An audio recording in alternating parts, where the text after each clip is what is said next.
And this live again is Will's Take on Sports. I am the host, Will Walker. Thank you so much for taking the time to listen to my show. Really appreciate it. Again, if you missed this show live, you can listen to this show on demand on Google Play Podcasts, iTunes, TuneIn app, Spotify, iHeartRadio. I really appreciate everyone that does that. All right, today's podcast, 10-2 Major League Baseball playoff preview. Going to get into that, and also going to talk about that thing that was signed by the California governor to help college athletes get some cut. Not everything, but it's a good start. Going to get into that a little bit later. But first, I'm going to talk about the Major League, and also, I picked 5 games. It's going to be a mixture, again, of the NFL and college football. So, again, sit back and ride with me for at least the next 20 to 25 minutes as I give you my opinion and my thoughts and my prediction on the Major League Baseball postseason tournament. All right, let me get right into this thing. It's going to start today. Between Atlanta and the St. Louis Cardinals. I know there are a lot of people in the Atlanta metro area which is where I am at. I'm currently located, that are really excited for this 5 p.m. start today between Atlanta and the St. Louis Cardinals. This should be a game that really it's going to be a tough series, I think, for Atlanta.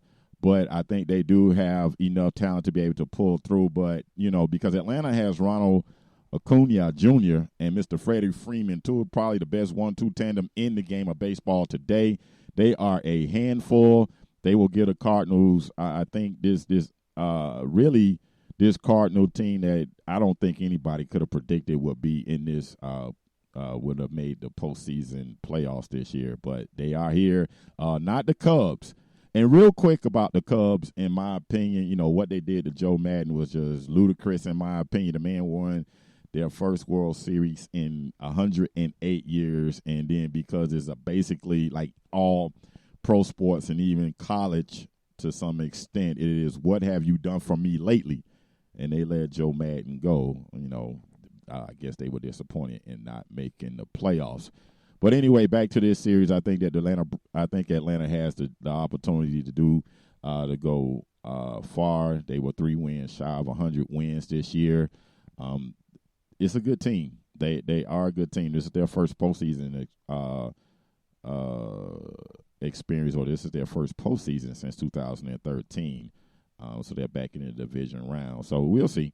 But I'm gonna think. I think Atlanta, because they do have home field advantage in this divisional round, which is the best of 5. The next series, the National League Championship and American League Championship Series, is the best of 7, and the World Series also. But this is best of 5, and I think Atlanta has enough to move on in the Major League playoffs. St. Louis is a good team, though. I'm not overlooking them. I just think Atlanta just has a little bit more. All right, to the next series. Real quick, before I get into this next series, there are 3. I'm a Miami Marlins fan. There are 3 former Marlins I guess I'm pretty sure there are more. But, guys, the 3 that I recognize that really could help the Marlins be a better team, they're playing in this current postseason tournament. Well, one didn't play because of an injury. That was Christian Yelich, who has just been absolutely brilliant for the Milwaukee Brewers since he has left Miami. But anyway, of course, Ozuna, he plays for the Cardinals, and also Giancarlo Stanton, the all-or-nothing hitter that he is. He plays for the Yankees. So the Marlins have 3 former players that are in that made the postseason. I don't think the Marlins won 60 games this year. I think they lost over 100 ball games. So, I guess I don't know. I don't know what they're doing down there. I don't think anything has changed, even with Derek Jeter being in charge down there. It's still the same old Miami Marlins. They get good players. They're like a farm. They're like the professional. They're like the Major League Baseball farm team. They get good players and then they send them off. And that's just crazy to me, because the revenue sharing says that they shared that all the money is shared and you have to spend it. But the Marlins just They keep duping the public. They got a stadium out of it, though. I don't understand it. But anyway, I digress. This is not about the Marlins. All right, to the next divisional series. Of course, it will be the L.A. Dodgers going to go up against the Washington Nationals. The Washington Nationals were able to advance past that wild card game. Man, I feel bad for that Grisham kid that played right field. Rookie, tough era. He was trying to come up and make a play. He wasn't able to. Bases were loaded. Of course, it would. I mean, he makes that play. It just would have been a tie ball game, but he made an error. The ball got past him, and then that allowed Washington to be able to take the one-run advantage and win, and go ahead and win and get the opportunity to play against, to me, the team that's the best team in Major League Baseball. Just my opinion, the L.A. Dodgers. I mean, with Cody Bellinger, Justin Turner, and Max Muncy, I mean, all these cats hit over 25 home runs, and then Clayton Kershaw is still there. I know Clayton Kershaw, for those of you who follow Major League Baseball, has not been all that great. His numbers don't support. His numbers are not good in the playoffs as they are in the regular season. But you got to give it to him. Clayton Kershaw is a top quality pitcher, and pitchers are so dependent on a lot of extenuating circumstances that's how they get a win. But anyway, Clayton Kershaw, in my opinion, is still a top quality pitcher. The Dodgers, man, they've been to the World Series for the last two World Series. They lost to Houston in 2017. They lost last year to the Boston Red Sox. I think this is a Dodgers year, so I just gave it away. Okay, but anyway, and then they still got Walker Buehler. He's still there. They got an outstanding team. Dave Roberts. The Dodgers, to me, are just that team, and they can possibly get their first World Series title since 1988. They've been close. They've been knocking on the door. They've been there. They got the squad to do it.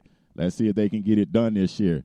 So I picked the Dodgers to represent the National League in the World Series. And, of course, let me just go ahead and say it. I think I've already mentioned it. I think the Dodgers will finally be able to get over the hump this year. But anyway, let me give you my thoughts on the American League. Going to start with the Houston Astros series. They're getting ready to go up against. Let me make sure I got this right. They're getting ready to go up against the Tampa Bay the Tampa Rays, excuse me. And listen, Tampa surprised me, period. It not only how they finished in the season, but the fact that they went out to Oakland and won that wild card game. So big ups to Tampa.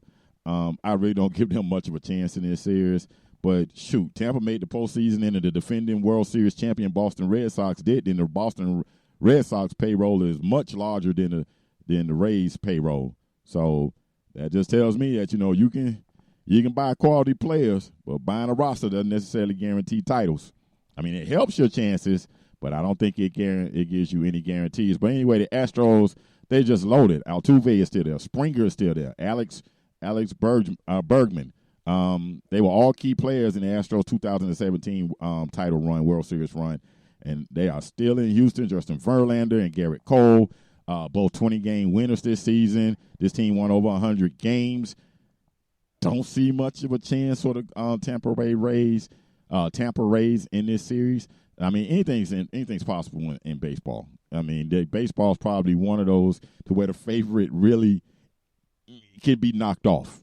Honestly, I mean, it's not a lot in football, too, because football's one and done. I mean, you never know. But in baseball, you just never know. Hot pitcher, hot hitting, and next thing you know, hey, you could be the favorite, and you could be on the downside and be on your way out of the postseason tournament. So, anyway, I just like Houston in that series. I think Houston will go on to advance. The next series that I'm going to take a look at is the Yankees versus the Twins. I get the Yankees. I mean, they're probably they're definitely the most recognizable name in baseball, period. And then they're definitely one of the most storied franchises in the U.S. of A. I get it. And I know I know ESPN or Fox or whoever's covering the World Series or these playoffs or TNT, I know they are all hoping that the Yankees keep advancing, and I'm pretty sure there's some Major League Baseball officials, top officials, that's privately thinking the same things. They got to all be pulling for the Yankees, and I'm pretty sure there's some serious finger crossing going on to have a possible New York Yankees LA Dodgers World Series. I just don't think that's going to happen. Look, the Yankees can hit. They can tear the cover off the ball. I mean, they got a huge lineup, as in size, with the Judge and Giancarlo Stanton.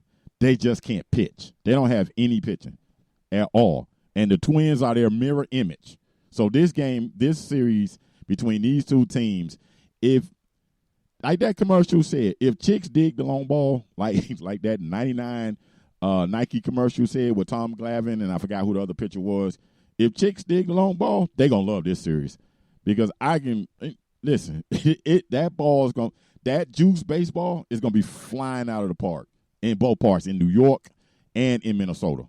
So if you are a fan that are attending those games, trust me, you will probably catch just as many balls as the outfielders that for both teams, because it is going to be nuts as far as, with the home runs. I mean, the Twins hit over 300 home runs this year. So did the Yankees, and neither one of these teams have good quality pitching. I mean, really, honestly, if they do, it's probably one starter you probably could say, but not. It's nothing like what Houston has or the Dodgers have, or even St. Louis for that matter. These Yankees and the Twins, they are going to really it's going to be exciting. Now, if you got time to sit there and watch these games, trust me, you're going to need it. You're going to need that time, because it's going to be long. That ball is going to be flying out of that park. I see a lot of 10-8, 10-9, maybe.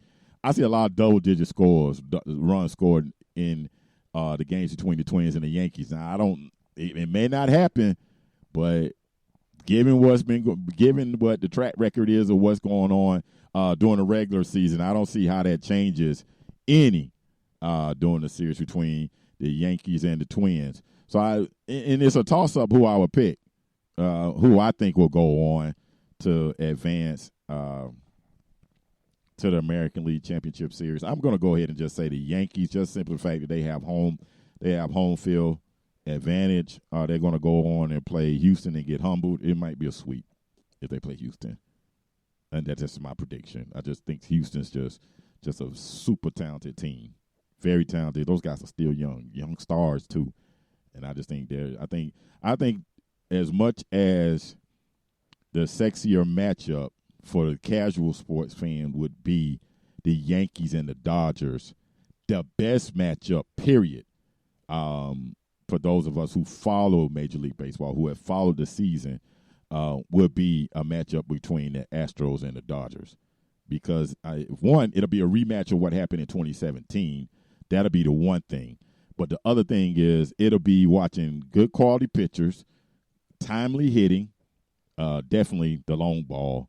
I mean, you got Cody Bellinger. I mean, Cody Bellinger is an NL MVP candidate for goodness sake. And then you got on the other side with Altuve, Springer, and those guys. I mean, good hitting. It would be fantastic. I think it'll be 7 games again. With this time, instead of Houston winning in L.A., I think L.A. will win in Houston. I picked L.A. last year because I thought they would want it. I thought they would get that revenge from losing Game 7 on their home field in 2017. They got back there, but the Boston Red Sox was just unbelievable towards the end of last season and in their postseason run in 2018. Going to go with the Dodgers again. If you listen to my show from this past week, I said motivation for professional athletes is serious. And when they come together to be motivated to capture a title, it is something to behold. I just think this Dodgers team is really special. They have great talent, and like I said, they got good hitting, and they got the pitching, and they got definitely the manager that will definitely get them over the top. And I'm just going to ride with the Dodgers. I know anything can change, anything can happen. I'm just going to go ahead and ride with the Dodgers and say that they finally get that World Series title. All right, let me get into this California Fair Pay to Play Act. Fair pay to play. It sounds like they're getting paid to play, but they're actually not. This is more about the likeness, any jersey sales, anything like that they can get some kind of compensation for it. The governor of California went on LeBron's show the barbershop style show that he has, and actually signed a bill on the show. Pretty cool to see that. For me, if you've been listening to this show, I've been saying these kids deserve to get paid. They should have been getting paid a long time ago, but it hasn't happened. This is a good start out in California. I hope that other states will follow suit. I hear that Florida has something similar to that's on the books.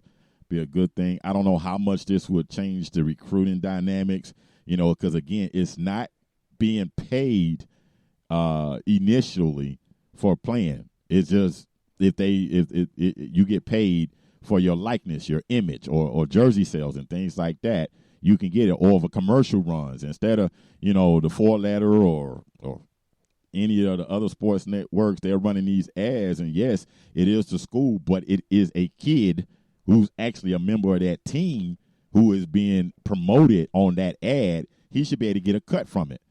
It's as simple as that. I'm just trying to told you. I think they should get something. It's a good start. It's a good start in that direction. One of the things and plus it doesn't go into effect anyway to 2023, and that's interesting in itself. And I think just like how there was this thing, this bill, there was this lawsuit against EA Sports. They were making the college football game and the college basketball game, but they were basically using the likeness of the players. They just couldn't use the names. They were using the jersey numbers and things like that. EA Sports would have been like, look, EA Sports was willing to pay the players. They were willing to pay those guys for their likeness. And the NCAA, the goofballs that they are, the behind the times that they still are, said no. So NCAA was like, bunk it. We're not going to do it. So that's why the college football series got discontinued. And it was a very popular series. I mean, for a guy who plays sports video games, heck, I was playing it. So and maybe to make his way back in 2023, I don't know. But that was one of the things because the EA wanted to pay him and the NCAA said no. I think the NCAA has a serious problem. I don't know how they're going to stop this. And if the NCAA have a problem with this, or college presidents, or coaches, or whomever, or fans who feel like this is going to have some effect on them being amateurs or amateurism and all that type of stuff, that's a you problem. That's just a straight up you problem. Let the kids get something. Let them get something, because I'm trying to told you that is a job. It's a job. And those guys get on those campuses at these major top football programs, these top major basketball programs. It is a job. It is really run like a pro organization. So give them some type of compensation besides free room and board and a college scholarship. Give them something, especially if you're using their likeness and their image and jersey sales. Just saying. Just one humble black man's opinion. That's all it is. All right, you know what I do. Every week I like to pick 5 games. It's going to be a mixture of college football and the NFL. I'm going to start tonight with tonight's game between the L.A. Rams and the Seattle Seahawks. The Seahawks are coming off a big-time road win last weekend. Well, it's not big-time. Arizona's not that good. And the Rams got just handled by Jameis Winston and the Tampa Bay Buccaneers. Gave up over 50 points, 48 on their defense gave up, and their offense gave up a scooping score to Ndamukong Suh. He hadn't moved that fast before he signed a Dolphins contract, in my opinion. But anyway, the road teams have done well so far this season for these Thursday night football games. Again, if you've been listening to this show, I'm not a big fan of those, but last weekend was a good game, and and you saw how desperate Philadelphia looked, and that made that game very competitive, and it wasn't bad to watch. I think we're going to see the same result. I think the Rams are going to be spitting mad about what happened on Sunday. Let's see, can Aaron Donald and his boys get things together? I don't know what the situation is with Todd Gurley. Don't heard all kind of stories. Todd Gurley's this. Todd Gurley's not playing well. He's not getting many carries, which is obvious. So there's something probably going on with him health-wise to why they're limiting his carries. Don't know. I'm not an insider. I just react to things that I hear. But anyway, and give my opinion. But for tonight's game, we're going to go ahead and go with the L.A. Rams on the road against the Seattle Seahawks. All right, on Saturday, we got Auburn going up against the Florida Gators. Auburn and Bo Nix. A lot of people love Bo Nix. If you listen to my show, the guys that come on the show with me on Sunday, they love Bo Nix. Auburn's defense line came into this season with a lot of hype. To me, they haven't lived up to it. They haven't lived up to that dominance that they were supposed to match what Clemson's defensive line did last year. I haven't seen it. Not even close. The Florida Gators are a team that basically you got to say they play to the level of their competition. That's just what it comes down to. This game is going to be at the Swamp. Again, the Gators are going with a backup QB. I'm going to say Auburn wins this game. I'm not very confident about that pick. The Gators have a good chance to win also. The game is at home, but I just think Auburn just has just enough. I think the Gators are a good team. I think it's going to be a scrappy dogfight, and I think Auburn just edges the Gators out towards the end. I think it comes down to the last couple of possessions of the game, and I think Auburn takes the edge. Go ahead and pull it out. All right, going ahead and look at the next game, Michigan State versus Ohio State. There are some who said Ohio State and Justin Fields is the best team in the country. I know they got the best defensive player in the country in Chase Young. That kid is legit. And while the Dolphins are tanking and everybody's talking about Tua, I would rather have that guy. I'm a Miami Dolphins fan. I'd rather have that guy. All right, not talking about Dolphins. But anyway, Michigan State, tough team, always tough. Michigan State, tough defense, conservative offense. Ohio State's explosive. Like I said, there are those who say they're the best team in the country. I don't agree with that. Clemson is still the best team in the country. I don't care about rankings and all of that foolishness. But Clemson is still the best team in the country until they lose their championship. Till they lose their title, till they lose that bowl playoff title. To me, Clemson is still the best, no matter what happened between them and North Carolina last week. But anyway, in this game between Michigan State and Ohio State, I'm going to go with the Suckeyes. Okay, Buckeyes. I'm going to go with them. All right, moving on back to the N, the F, and the L. Baltimore versus Pittsburgh. Boy, I know some Steelers fans were really happy what they did to the sorry Bengals on Monday night. I don't know why. The Bengals stink. The Bengals may not be tanking like the Miami Dolphins, but the Bengals stink. Their offensive line is atrocious. I mean, poor Andy Dalton he had a look on his face when he walked to the sideline one time like, look, you can put the backup in. This is ridiculous what I have to go through. And there were Steelers fans jumping up and down about that win against that porous-looking Cincinnati team. You're going to come back to earth this week, Pittsburgh. I'm going to go with Baltimore. Winner, they've lost their last two games now. So I ain't really confident about Baltimore either. Now I'm going to keep saying the same thing about Lamar Jackson. Great athlete. Just not a prolific NFL thrower of the football. Just my opinion. Ain't seen it yet. But I think this week Baltimore goes on the road and handle their business. I think they're going to run the ball right down Pittsburgh's throat. I don't think you're going to see Lamar Jackson get back there and they're going to be all cutesy with the football. It's going to run the ball. They're going to run the ball down their throat. They're going to play action, and then they're going to hit them over the top. And Pittsburgh's not going to be able to move the ball because if they're going to just limit this kid to maybe 2 or 3 downfield shots and everything else is going to be within 10 yards, that plays right into Baltimore's hand. Baltimore's going to definitely want revenge. They're going to, definitely want to redeem themselves after that poor showing they had against Baker Mayfield and the Cleveland Browns last week. So I'm going to go with Baltimore to go ahead and get themselves together and get back on track and halt that 2-game losing streak that they're on. All right, last game, Green Bay and Dallas. This is, I'm really looking forward to this pick because there are a lot of people that are like, oh, the Cowboys. How about them Cowboys? No. I said before the season started, I wasn't sold on the Cowboys. At one point in the offseason, I really was, but then Zeke had that holdout, and I said, nah, that's okay.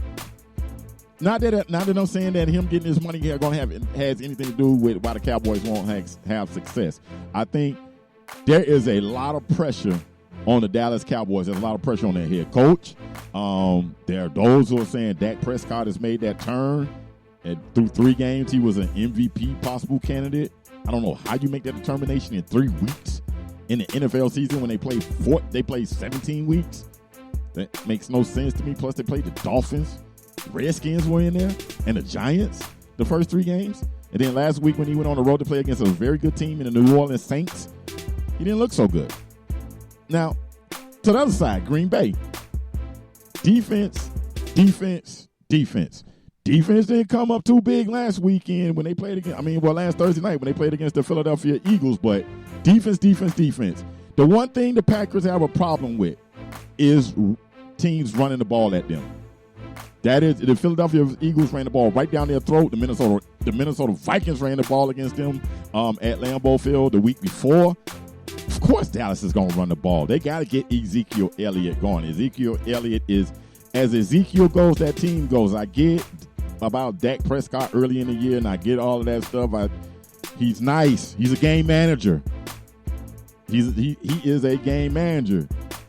And with all the problems that Green Bay has with stopping the run, and I think that Dallas is going to do everything they can to get their play action game going steady, get their play action game going again. That's going to be based upon a run.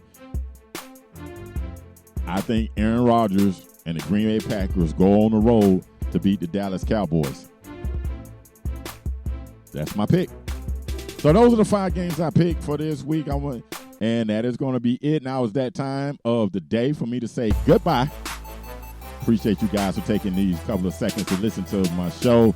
Again, follow the show on Instagram and Twitter at WWS_sports show. Also on Facebook, you can type in the search box, Will's Take on Sports, like the Facebook page, and you'll be able to get all the information in regards to new shows that'll be coming up. Thank you guys so much. I really appreciate it. Again, I close this show the same way every time I close a show. Say a prayer for somebody, because prayer changes things. I'll holler. Talk to you again on Sunday.